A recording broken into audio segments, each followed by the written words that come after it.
ರಾಜ್ಯ ಸರ್ಕಾರಗಳ ಶಾಸನಾತ್ಮಕ ಅಧಿಕಾರವನ್ನು ಮೊಟಕುಗೊಳಿಸೋಕೆ ಮತ್ತು ದೇಶದ ಒಕ್ಕೂಟ ವ್ಯವಸ್ಥೆಯ ಮೇಲೆ ಪ್ರಹಾರ ನಡೆಸೋಕೆ ಮೋದಿ ಸರ್ಕಾರ ರಾಷ್ಟ್ರಪತಿಗಳ ಕಚೇರಿಯನ್ನ ಒಂದು ಅಸ್ತ್ರವಾಗಿ ಬಳಸೋಕೆ ಯತ್ನಿಸಿತು.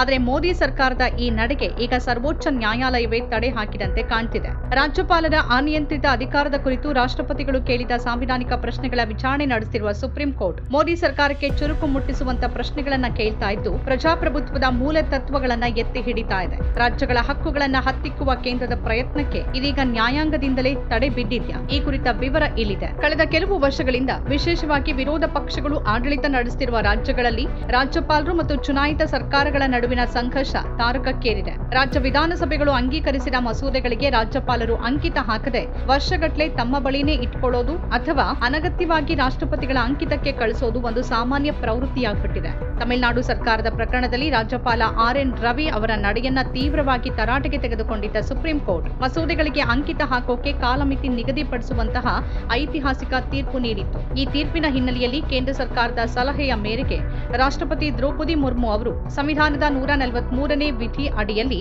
ಸುಪ್ರೀಂ ಕೋರ್ಟ್ನ ಅಭಿಪ್ರಾಯವನ್ನ ಕೋರಿ 14 ಪ್ರಶ್ನೆಗಳಿರುವ ಒಂದು ರಾಷ್ಟ್ರಪತಿಗಳ ಉಲ್ಲೇಖವನ್ನ ಅಂದ್ರೆ ಪ್ರೆಸಿಡೆನ್ಷಿಯಲ್ ರೆಫರೆನ್ಸ್ ಅನ್ನ ಸುಪ್ರೀಂ ಕೋರ್ಟ್ಗೆ ಕಳಿಸಿದ್ರು. ರಾಜ್ಯಪಾಲರು ಮತ್ತು ರಾಷ್ಟ್ರಪತಿಗಳು ಮಸೂದೆಗಳಿಗೆ ಅಂಕಿತ ಹಾಕೋಕೆ ನ್ಯಾಯಾಲಯ ಕಾಲಮಿತಿಯನ್ನ ನಿಗದಿಪಡಿಸಬಹುದಾ?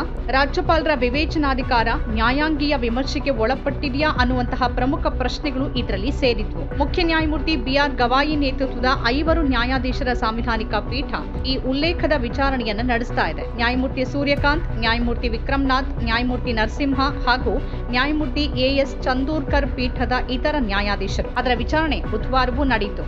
ವಿಚಾರಣೆಯ ಸಮಯದಲ್ಲಿ ಕೇಂದ್ರ ಸರ್ಕಾರದ ಪರವಾಗಿ ವಾದ ಮಂಡಿಸಿದ ಸಾಲಿಸಿಟರ್ ಜನರಲ್ ತುಷಾರ್ ಮೆಹ್ತಾ ರಾಜ್ಯಪಾಲರು ಮತ್ತು ರಾಷ್ಟ್ರಪತಿಗಳಂತಹ ಸಾಂವಿಧಾನಿಕ ಹುದ್ದೆಗಳಿಗೆ ನ್ಯಾಯಾಲಯ ಕಾಲಮಿತಿಯನ್ನ ವಿಧಿಸಬಾರದು ಅಂತ ಬಲವಾಗಿ ವಾದಿಸಿದ್ರು. ಇಂತಹ ಸಮಸ್ಯೆಗಳು ರಾಜಕೀಯ ಪ್ರಬುದ್ಧತೆ ಮತ್ತು ಮಾತುಕತೆಯ ಮೂಲಕ ಬಗೆಹರಿಬೇಕೇ ಹೊರತು ನ್ಯಾಯಾಲಯದ ಆದೇಶಗಳಿಂದಲ್ಲ ಅಂತ ಅವರು ಪ್ರತಿಪಾದಿಸಿದ್ರು. ಆದರೆ ಮೋದಿ ಸರ್ಕಾರದ ಈ ವಾದವನ್ನ ನ್ಯಾಯಪೀಠ ತೀವ್ರವಾಗಿ ಪ್ರಶ್ನಿಸಿದೆ. ಹಾಗಾದ್ರೆ ಬಹುಮತದಿಂದ ಆಯ್ಕೆಯಾದ ಸರ್ಕಾರಗಳು ರಾಜ್ಯಪಾಲರ ಮನಸೋ ಇಚ್ಛೆಯ ಆಡಳಿತಕ್ಕೆ ತಲೆಬಾಗಬೇಕಾ? ರಾಜ್ಯಪಾಲರು ಶಾಸಕಾಂಗದ ನಿರ್ಣಯಗಳ ಮೇಲೆ ಕುಳಿತು ಮೇಲ್ಮನವಿ ಪ್ರಾಧಿಕಾರದಂತೆ ವರ್ತಿಸೋಕೆ ಅಧಿಕಾರವನ್ನ ನೀಡಲಾಗಿದೆಯಾ ಅಂತ ಮುಖ್ಯ ನ್ಯಾಯಮೂರ್ತಿ ಬಿ.ಆರ್. ಗವಾಯಿ ಅವರೇ ಖಾರವಾಗಿ ಪ್ರಶ್ನಿಸಿದ್ರು. ನ್ಯಾಯಮೂರ್ತಿ ಪಿ.ಎಸ್. ನರಸಿಂಹ ಅವರು ಮತ್ತೊಂದು ಆತಂಕಕಾರಿ ವಿಷಯವನ್ನ ಪ್ರಸ್ತಾಪಿಸಿದ್ರು. ಸಂವಿಧಾನದ 200ನೇ ವಿಧಿಯಡಿ ಮಸೂದೆಯನ್ನ ವಾಪಸ್ ಕಳಿಸದೆ ತಡೆ ಹಿಡಿಯುವ ಸ್ವತಂತ್ರ ಅಧಿಕಾರ ರಾಜ್ಯಪಾಲರಿಗೆ ಇದೆ ಎಂಬ ಕೇಂದ್ರದ ವಾದವನ್ನ ಒಪ್ಕೊಂಡ್ರೆ ಅದು ಅಪಾಯಕಾರಿ. ಈ ಅಧಿಕಾರವನ್ನ ಬಳಸಿಕೊಂಡು ರಾಜ್ಯಪಾಲರು ಒಂದು ಹಣಕಾಸು ಮಸೂದೆಯನ್ನು ತಡೆ ಹಿಡಿಯಬಹುದು.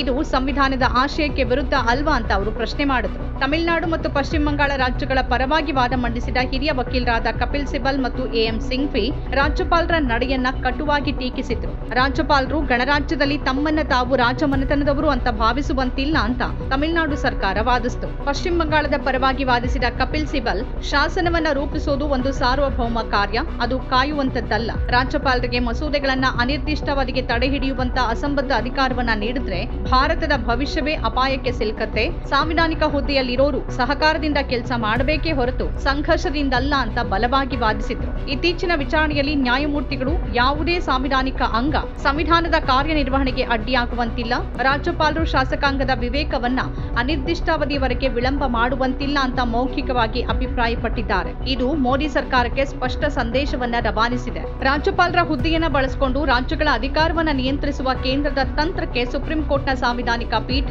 ಈವರೆಗೆ ತಡೆಗೋಡಿಯಾಗಿ ನಿಂತಿದೆ. ಚುನಾಯಿತ ಶಾಸಕಾಂಗದ ಶ್ರೇಷ್ಠತೆಯೇ ಪ್ರಜಾಪ್ರಭುತ್ವದ ಜೀವಾಳ ಅನ್ನೋದನ್ನ ನ್ಯಾಯಾಲಯ ಪದೇ ಪದೇ ನೆನಪಿಸುತ್ತಿದೆ. ಈ ಐತಿಹಾಸಿಕ ವಿಚಾರಣೆಯ ಅಂತಿಮ ತೀರ್ಪು ಕೇವಲ ರಾಜ್ಯಪಾಲರ ಅಧಿಕಾರದ ವ್ಯಾಪ್ತಿಯನ್ನ ನಿರ್ಧರಿಸೋದಲ್ಲ, ಬದಲಿಗೆ ಭಾರತದ ಒಕ್ಕೂಟ ವ್ಯವಸ್ಥೆಯ ಭವಿಷ್ಯವನ್ನೇ ರೂಪಿಸಲಿದೆ. ಪ್ರಜಾಪ್ರಭುತ್ವದ ಮೌಲ್ಯಗಳನ್ನ ಎತ್ತಿ ಹಿಡಿಯುವ ಒಂದು ದಿಟ್ಟ ತೀರ್ಪನ್ನ ಇಡೀ ದೇಶವೇ ಇದೀಗ ಸರ್ವೋಚ್ಚ ನ್ಯಾಯಾಲಯದಿಂದ ನಿರೀಕ್ಷಿಸ್ತಾ ಇದೆ.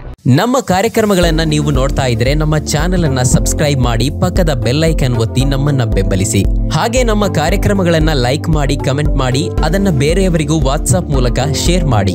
ನೀವು ಹೀಗೆ ಮಾಡಿದಾಗ ನಮ್ಮ ಚಾನೆಲ್ ಇನ್ನಷ್ಟು ಮತ್ತಷ್ಟು ಜನರಿಗೆ ತಲುಪಲು ನೀವು ನಮ್ಮೊಂದಿಗೆ ಸಹಕರಿಸಿದ ಹಾಗಾಗುತ್ತೆ. ಇದು ನೀವು ಯಾವುದೇ ಖರ್ಚಿಲ್ಲದೆ ಕೆಲವೇ ಸೆಕೆಂಡುಗಳಲ್ಲಿ ನೀಡಬಹುದಾದ ಸಹಕಾರ. ಧನ್ಯವಾದಗಳು.